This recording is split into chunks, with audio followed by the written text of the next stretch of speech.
మీరు ఇంజనీరింగ్ చేశారా? జాబ్స్ కోసం సెర్చ్ చేస్తున్నారా? 3600 మందికి పైగా స్టూడెంట్స్ కి జాబ్స్ వచ్చేలా చేసిన code Gyan 100 days software course లో జాయిన్ అవ్వండి. మీ కెరియర్ ని బిల్డ్ చేసుకోండి.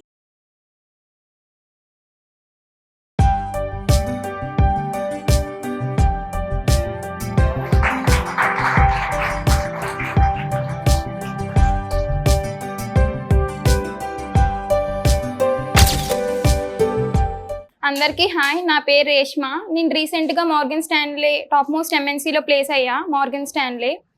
అండ్ నాకు కోడ్ జ్ఞాన్ ఎట్లా సపోర్ట్ చేసింది అంటే, లైక్ నాకు కాలేజ్లో M3 అనే కంపెనీ వచ్చింది. సో ప్రాసెస్ అనేది డిలే అయ్యింది. సో నేను నా ఫ్రెండ్ని అడిగా, లైక్ ఏవైనా కోచింగ్ ఇన్స్టిట్యూట్స్ ఉన్నాయా అంటే నాకు నా ఫ్రెండ్ కోడ్ జ్ఞాన్ అనేది సజెస్ట్ చేసింది.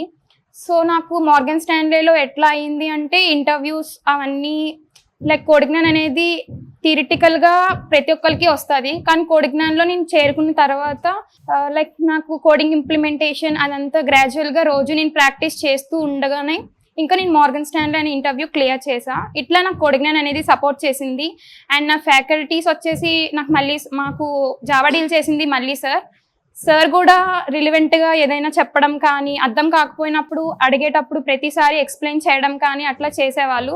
అండ్ ఈవెన్ సాకేత్ సార్ కూడా నా ఎంటైర్ జర్నీకి సపోర్ట్ చేశారు. అండ్ మనోహర్ సార్ అండ్ సీక్వెల్కి ఇంకొక మనోహర్ సార్, ఆయన కూడా సపోర్ట్ చేశారు. అండ్ ఈవెన్ అందరూ ప్రతి దాంట్లోకి సపోర్ట్ చేశారు. Even I use to feel demotivated, these people use to motivate me, and so I got placed in Morgan Stanley. And let me share the interview experience. Thing is, like, I got M3 in college itself. నాకు M3 కాలేజ్లో వచ్చింది. And aptitude first round వచ్చేసరికి aptitude, and second round వచ్చేసరికి group discussion that went for 45 minutes. And next నాకు HR mail వచ్చింది. HR mail వచ్చిన తర్వాత నేను నా హెచ్ఆర్కి లైక్ మెయిల్ చేసా, నాకు హెచ్ఆర్ మెయిల్ ఇట్లా వచ్చింది, టీఆర్ కండక్ట్ చేయకుండా అంటే ఆమె నన్ను సీజ్ చేసేసింది. You are not eligible for M3 అని చెప్పారు. And thing was like I got Feb 7th నాకు మళ్ళీ టీఆర్ ఇంటర్వ్యూ అనేది కండక్ట్ చేశారు. టీఆర్ ఇంటర్వ్యూలో నాకు ఇంటర్వ్యూ క్వశ్చన్స్ వచ్చేసరికి bubble sort and quick sort questions on based on Python and Java both as well. తర్వాత నేను ఇంటర్వ్యూ క్లియర్ చేసా. నెక్స్ట్ 8 weeks నాకు ట్రైనింగ్ ఇచ్చారు. 8 weeks ఇచ్చిన తర్వాత నాకు ఇంటర్నల్గా అసెస్మెంట్స్ అన్ని క్లియర్ చేశారు. లైక్ మేము 31 members షార్ట్ లిస్ట్ అయ్యాం. అండ్ దాంట్లో 23 members ఇంటర్నల్గా మొత్తం అన్ని అసెస్మెంట్స్ అన్ని క్లియర్ చేసాము. క్లియర్ చేసిన తర్వాత నాకు రీసెంట్గా 4th అయ్యింది నాకు మొత్తం training. And I got 6th నాకు 2:30 కాల్ చేసి 3కి ఇంటర్వ్యూ అని చెప్పారు.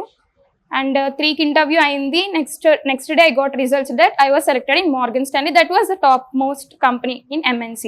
థింగ్ ఈస్ లైక్ నేను ఈసీఈ బ్యాక్గ్రౌండ్, మనం అనుకుంటాం కదా ఈసీఈ నుంచి అయితే, మెకానికల్ నుంచి అయితే, సివిల్ నుంచి అయితే we can crack, but we need to keep the efforts. That's what I was saying to everyone, each and everyone. You need to keep the efforts and you need to do the consistently whatever you are learning, you need to do it in consistent way. That's it my send. Package 9 LPA.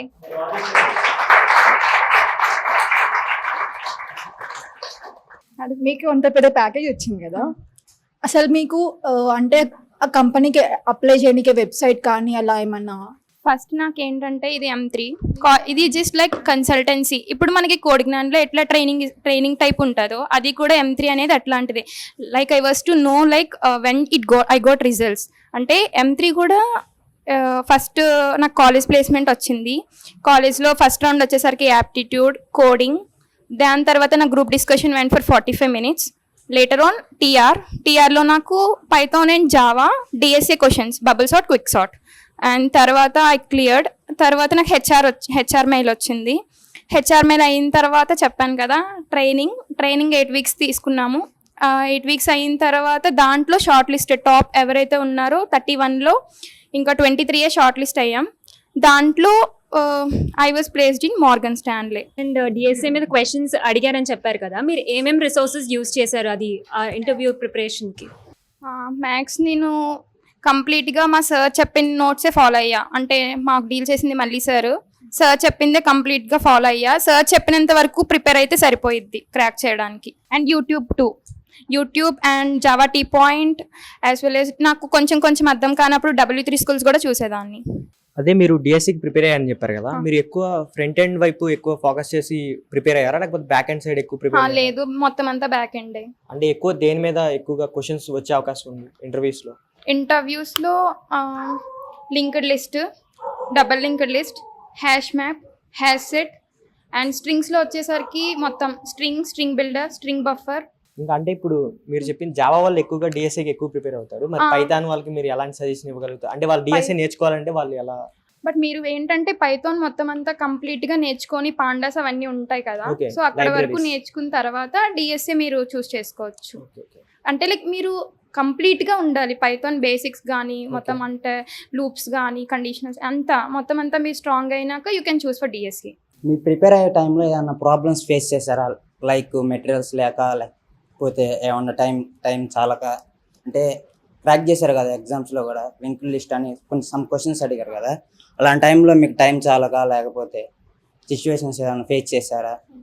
First ఏంటంటే నేను బ్రిలో ఇంటర్వ్యూకి వెళ్ళా, అప్పుడు నాకు theoretical knowledge ఉంది కానీ coding implementation అనేది లేదు. సో దాన్ని బట్టి నేను ఏం తెలుసుకున్నా అంటే థియరిటికల్ నాలెడ్జ్ ఎంత ఉన్నా సరే కోడింగ్ ఇంప్లిమెంటేషన్ లేనప్పుడు మనం ప్లేస్ అవ్వడానికి చాలా కష్టం అయిపోయింది. సో అప్పటి నుంచి నేను ఆ డే నుంచి స్టార్ట్ చేసా కన్సిస్టెన్సీగా వర్క్ చేయడం. అండ్ ఈవెన్ సర్స్ అనే వాళ్ళ క్లాస్లో చెప్పిన తర్వాత నేను నా సెల్ఫ్గా ప్రిపేర్ అయ్యేదాన్ని. ట్రైనింగ్ అంటే రూమ్లో ఉంటాం కదా ప్రిపరేషన్కి, అట్లా నేను ఓన్గా కూర్చొని మళ్ళీ సార్ చెప్పిన కాన్సెప్ట్స్ అన్ని నేను నాకు రివైజ్ చేసుకొని అట్లా సెల్ఫ్ లెర్నింగ్ చేసుకున్నాను. ఇంకా గ్రాడ్యువల్గా అట్లా రోజు ఇంక్రీజ్ చేసుకుంటూ ఉంటూ ఇంకా కోడింగ్ అనేది మంచిగా నేర్చుకున్నా. పెద్ద ప్యాకేజ్ కావాలంటే కోడింగ్ మీద గట్టి గ్రిప్ ఉండాలి. గట్టిగా పెద్ద ప్యాకేజెస్ అంటే పెద్ద ప్యాకేజ్ చిన్న ప్యాకేజ్ అని ఏం లేదు, కోడింగ్ అనేది ముఖ్యం ఫస్ట్ అంతే. అండ్ నీకు మంచి ప్యాకేజెస్ కావాలంటే నువ్వు డిఎస్ఏ నేర్చుకోవాలి. డిఎస్ఏ నీకు మినిమం 4 to 5 months అట్లా పడుతుంది. బట్ కొన్నిసార్లు గివప్ అనేది ఇచ్చేయాలనిపిస్తుంది కానీ ఇవ్వకూడదు. టార్గెట్ ఏదైతే పెట్టుకున్నామో అది అల్టిమేట్గా రీచ్ అవ్వాలి అంతే. కోడ్జ్ఞాన్ జాయిన్ కాకముందు మీ కమ్యూనికేషన్ స్కిల్స్, నాలెడ్జ్ ఇంకా కాన్ఫిడెన్స్ ఎలా ఉండేది, ఇప్పుడు ఎలా ఉంది మీరు కోర్స్ తీసుకున్న తర్వాత? ఫస్ట్ నేను కాలేజ్లో ఉండేటప్పుడు literally shy and introvert. And కోడ్జ్ఞాన్కి వచ్చిన తర్వాత ఫస్ట్ 3 months నేను ఇట్లానే ఫేస్ చేసా. అండ్ ప్రెజెంటేషన్స్ ఇస్తూ ఉండేదాన్ని క్లాస్ రూమ్లో. సో అప్పటి నుంచి నాకు కొంచెం అంటే షై అనేది కొంచెం గ్రాడ్యువల్గా డిక్రీజ్ అయ్యింది. అండ్ నేను కొత్త పర్సన్స్తో ఇంటరాక్ట్ అవ్వడానికి టైం పట్టేది. బట్ కోడ్జ్ఞాన్కి వచ్చిన తర్వాత ప్రెజెంటేషన్స్ ఇచ్చిన తర్వాత అండ్ ఏదైనా నాకు వర్క్ అనేది అర్థం కాకపోయినప్పుడు వేరే వాళ్ళతో కమ్యూనికేట్ అయ్యేదాన్ని. సో అట్లా నా కమ్యూనికేషన్ స్కిల్స్ అనేది పెంచుకున్నా.